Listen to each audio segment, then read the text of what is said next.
final video in an introduction to thermodynamics as it applies to chemistry.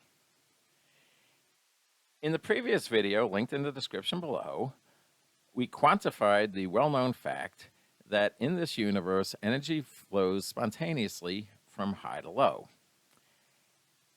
This flow of energy is quantified in a quantity called enthalpy, symbolized by delta H. However, there is another factor that governs the universe that is also known and observed every day.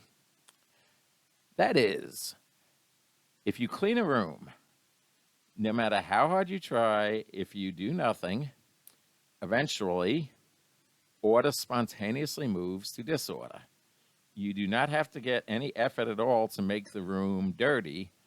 However, if you want to clean it, you then have to do work. Creating order requires work. This measurement of disorder is quantified by something called entropy, or delta S.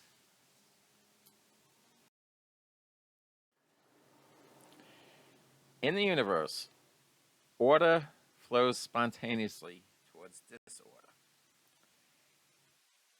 As mentioned, the reason why disorder is spontaneous is because work is required to maintain order. By definition, if you are doing work, if you are pushing the ball uphill, that is not going to be spontaneous. More fundamentally, disorder is statistically favored. This can be seen in the following example by rolling a pair of dice. If one has a pair of dice, several different outcomes are possible. The simplest outcome would be to roll a 2. One can see that the only way one can get a 2 is by having a 1 on each die, so there's only one permutation. Similarly, to roll a 12, one needs a 6 showing on the face of each die. There's only one permutation that allows for a 12. Rolling a 3 gives you more possible outcomes. Since there are 2 dice, you can have a 2 plus a 1 or a 1 plus a 2 for 2 permutations. The same holds true, an 11 can be a 5 and a 6, or a 6 and a 5 for 2 permutations. This pattern of pairs continues as you move down. For example, there are 3 different ways to get a 4, 3 plus 1, 1 plus 3, or 2 plus 2. There are also 3 different ways to get a 10, 4 plus 6, 6 plus 4, or 5 plus 5. To roll a 5 or a 9, both will give you 4 possible outcomes, a 1 and a 4, a 2 and a 3, a 4 and a 1, a 3 and a 2, 6 and 3, 5 and 4, or their mirror images, 4 possibilities to make a 9. A 6 or an 8 are going to have 5 possible outcomes, 1 and 5, 2 and 4, 3 and 3, 4 and 2, 5 and 1, or 2 and 6, 3 and 5, 4 and 4, and the opposites 5 and 3, 6 and 2. However, to roll a 7, there are 6 ways to roll a 7. You can get a 1 and a 6, a 2 and a 5, a 3 and a 4, or again, their mirror images on the 2 die, 4 and 3, 5 and 2, 6 and 1. This makes 7 a natural. In other words, 7 is the most likely outcome you will get when you will roll a pair of dice. The reason why it is the most likely outcome is the most permutations. So, if I move from 2 die to an infinite pair of dice, one finds out the more permutations you have, the more likely the outcome will be. As the number of dice or the number of particles increases, the outcome with the most permutations becomes the most likely, and the most permutations means the most disorder. any possible roll of the dice will always wind up being the same number. So entropy essentially is a statistical view of the universe. A universe which is now run by two forces. Energy flowing from high to low, meaning that if delta H is negative, a process is more than likely spontaneous. However, randomness moves from order to disorder. In other words, a spontaneous process has an increase in disorder or a positive delta S. How can one determine definitively whether a process will occur? This is done through something called the Gibbs Free Energy. Delta G, where delta G0, meaning the standard Gibbs Free Energy, is equal to delta H, the enthalpy of the system, minus T times delta S, the entropy of the system. One looks at this in detail.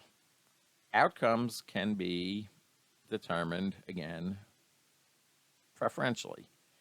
Spontaneous processes, by definition, high to low, have a Gibbs free energy that is negative. If I look at all the possibilities, H can be positive or negative, S can be positive or negative. For a spontaneous process, H is negative and delta S is positive. A negative minus a positive leads to the negative delta G. Again, where if a delta G is negative, it means the process will always move forward spontaneously. If I have a positive delta H and a negative delta S, a plus minus a negative is always going to be positive. That means the process will never occur spontaneously moving forward. That's the same thing as saying the ball will never roll up the hill. However, the reverse, it will roll down the hill, will always be spontaneous. So there's a negative positive and a positive negative. The last two possibilities where other signs are the same. I can have a positive delta H and a positive delta S, or a negative delta H and a negative delta S. In this case, there is one thing in the Gibbs free energy equation that hasn't been considered yet. If the signs are the same, the reaction is now temperature dependent. If both signs are positive, a positive minus a positive only gives a negative if the second term is larger. In other words, if both signs are positive, delta G becomes negative only at high temperature. A negative minus a negative only remains negative if the second term is lower. In other words, if H and S both have negative signs, the process is only spontaneous or negative at a low temperature. This means that if the two signs of H and S are identical, a reaction can, or a process can actually change direction. This can be seen in the standard state, which is defined as all gases having a pressure of 1 atmosphere and all solutions having a concentration of exactly 1 molar.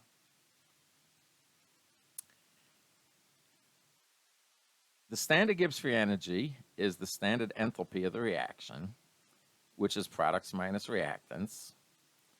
On the same table, you have standard entropies. So delta S is going to be the sum of the entropy of the products minus the entropy of the reactants.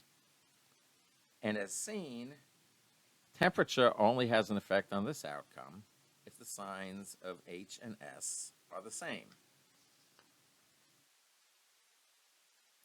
So,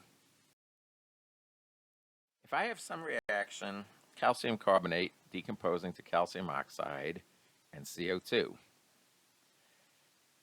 the enthalpy of the reaction is plus 178.3 kilojoules.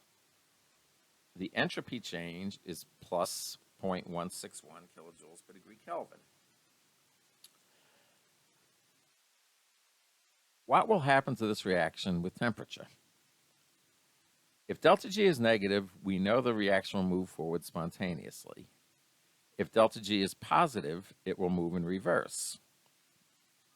In between all of the positives and negatives, if the standard Gibbs free energy is 0, that's the point where the reaction will change direction. In other words, the temperature where this reaction will move from moving backwards to forwards is when delta H minus T delta S is equal to 0. This happens when the standard enthalpy is equal to temperature times the standard entropy. So in this case, 178.3 kilojoules is equal to some temperature times 0.161 kilojoules per degree Kelvin. This reaction will start moving forward when the temperature is above 1110 degrees Kelvin.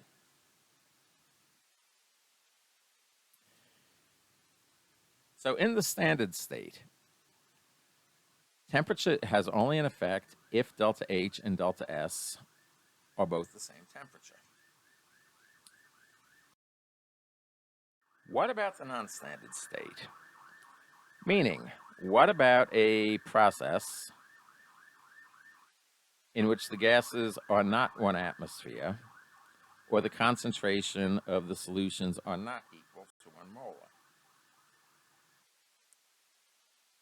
If I am not meeting standard conditions, will this reaction move forward, or will it move in reverse? If one recalls from previous studies, does a reaction move forward or in reverse is predicted by something called the reaction quotient,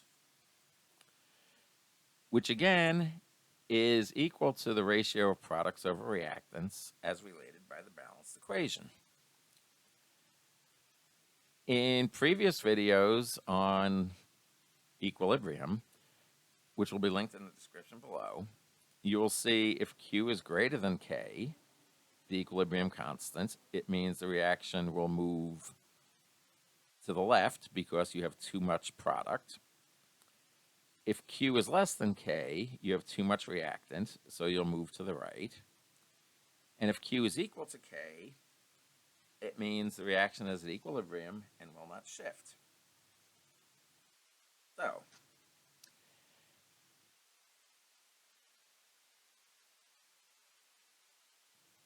if I have these conditions, my non-standard Gibbs free energy without the little 0 is going to be equal to the standard Gibbs free energy with the superscripted 0 plus RT log of this reaction quotient.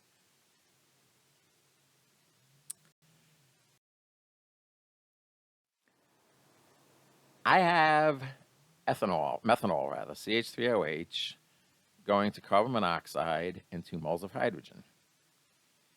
This has a standard enthalpy of reaction of 128.3 kilojoules, a standard entropy of reaction of 0.332 kilojoules per degree Kelvin.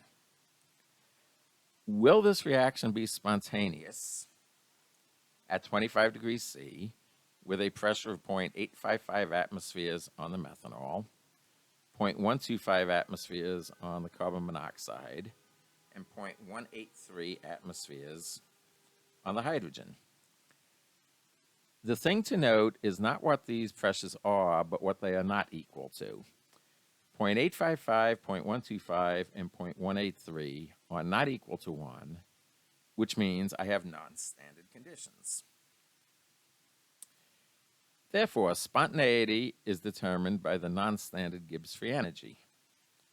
That is equal to delta G0 plus RT log of Q. The standard Gibbs free energy hasn't changed. The standard Gibbs free energy is still delta H minus T delta S. With that information given, 128.3 kilojoules minus 25 degrees C, 298 Kelvin times 0.332 kilojoules per degree Kelvin, I am left with a standard Gibbs free energy of plus 29.36 kilojoules. The second term I need to know, what is the reaction quotient, Q? Again, Q is products over reactants as related by the balanced equation.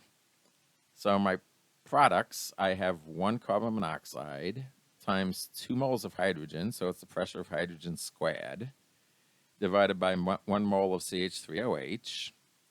Putting in the numbers gives me a reaction quotient of 4.896 times 10 to the minus 3. This now becomes a game of plug and play, where I can enter both of those numbers into the non-standard Gibbs Free Energy. Once again, it is always vital to look at units. I have R 8.314 joules per degree Kelvin. Times 298 Kelvin, degrees K cancel. However, my units do not match. My standard Gibbs Free Energy is in kilojoules, while R is in joules. Details like this are important to get the correct answer and the correct outcome. It doesn't matter which way one decides to go, but these units have to match. So for this example, let's just take 29.36 kilojoules and convert it into 29,360 joules. That gives a standard Gibbs Free Energy of plus 16,181 joules. The positive means the reaction is not spontaneous under these conditions. So I hope you found this video useful.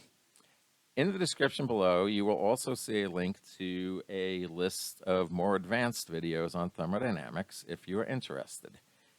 Thank you very much for listening.